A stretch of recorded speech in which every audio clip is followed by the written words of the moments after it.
We're going to make something that we've made for family reunions and Christmas, and it is macaroni and cheese that's been baked in the oven. And you need a few ingredients. You need a block of Velveeta cheese. You can use regular cheddar cheese if you don't want to use Velveeta. Medium chilled. So you need a pot. You need some water.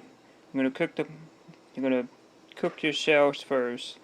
Once the shells get done cooking, we'll get to the Velveeta cheese. What you're gonna do is you're gonna make a roux, and I'll show you how to do that after the noodles are done cooking. We just got done dumping the noodles, and we're gonna let it sit there. What you're gonna do next is you're gonna turn this on a very low heat. Barely see any fire there. And you're gonna get a stick of butter. It don't matter, margarine, butter, whatever you want to use. You're gonna let that melt.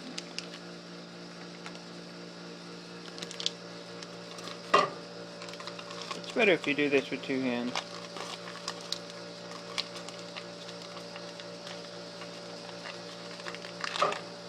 Put it in the melt, you can cut the cheese. And the way I cut the cheese is this way. I slice it that way, and then I go back that way. And then you just go on the side, and then you're going to do two lines that way. And you'll make little cubes. This is what it will look like, little cubes. Doesn't have to be any consistency as long as they're cubes. What we're going to do next is we're going to add the flour.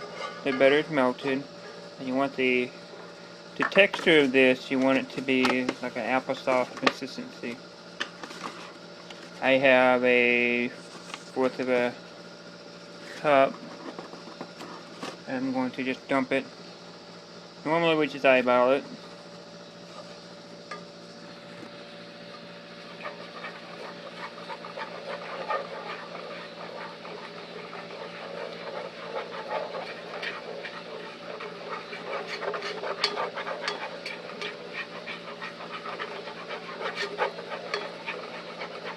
I'm going to try to get all the lumps out.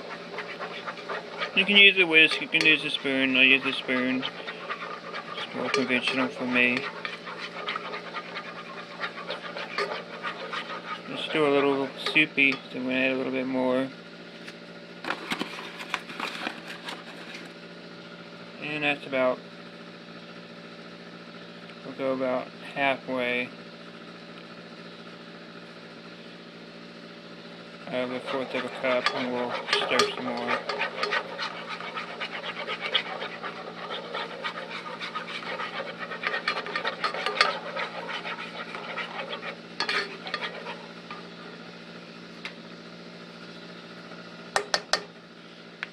So now we've gotten half a cup,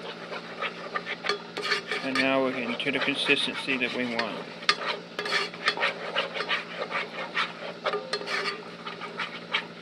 The thicker applesauce.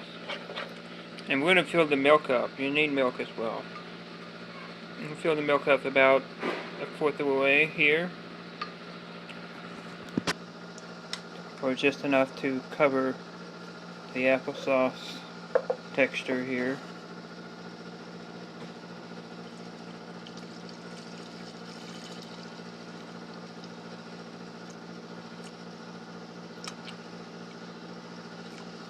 You're going to stir that, get that all blended.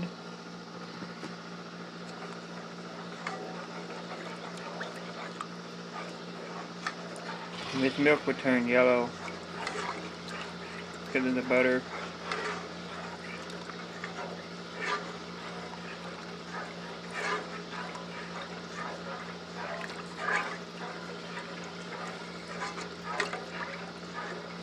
Okay, at this point, what you're going to do, you're going to add about 3/4 of that Velveeta's block into this pan, and the other fourth of it is going to go in the pan with the noodles.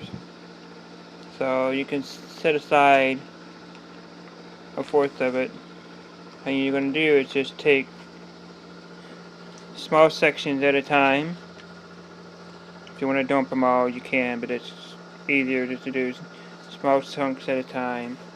And you're basically going to be melting down the cheese. It'll get soft. You can turn the heat up a little bit if you want, but right now we just got it on low. If you want to turn it up a hair, you don't want to ever have this to boil by any means.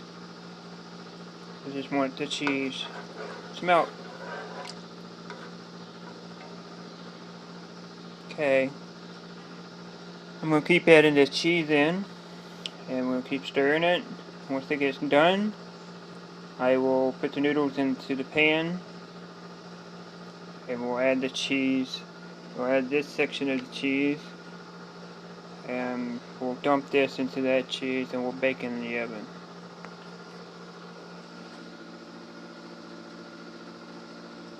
It's going to seem like you're stirring the cheese forever. It eventually will melt. It probably takes about 10 minutes or so of stirring. You can let it sit if you want, and just come back and stir it every 1 or 2 minutes. The cheese will eventually melt. If you wanted to take and move the rest of the cheese into the pan of the noodles, you can. That's just if you're bored and waiting for the cheese to melt. Normally all we do is just throw it around over the cheese, the noodles, like that. And once you get it, you're going to actually stir this cheese in with the noodles itself.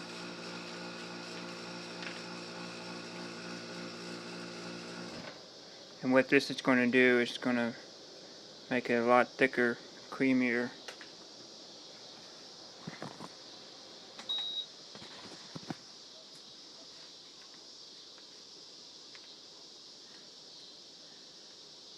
Once your cheese is melted, you'll see it is more of a soupy, and it'll get thick on the bottom. You can turn the heat off,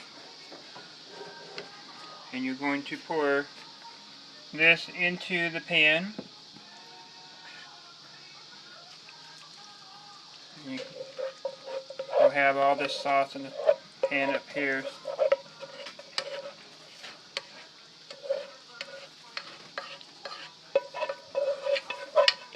You want the oven preheated and set at 375. I've already got that done. I normally put a cookie sheet underneath this, that way it's much firmer to handle. Basically, get all the juices and stuff through mixing with the noodles.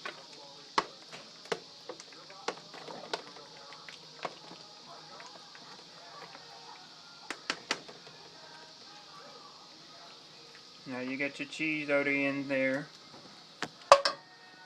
All you have to do is stick it in the oven.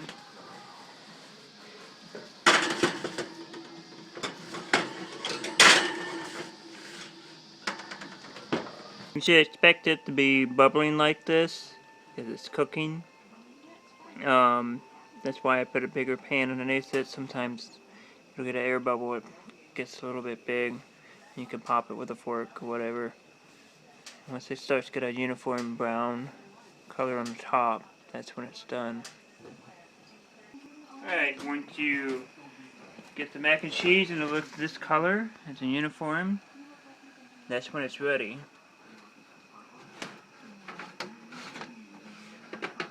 You might as well let it sit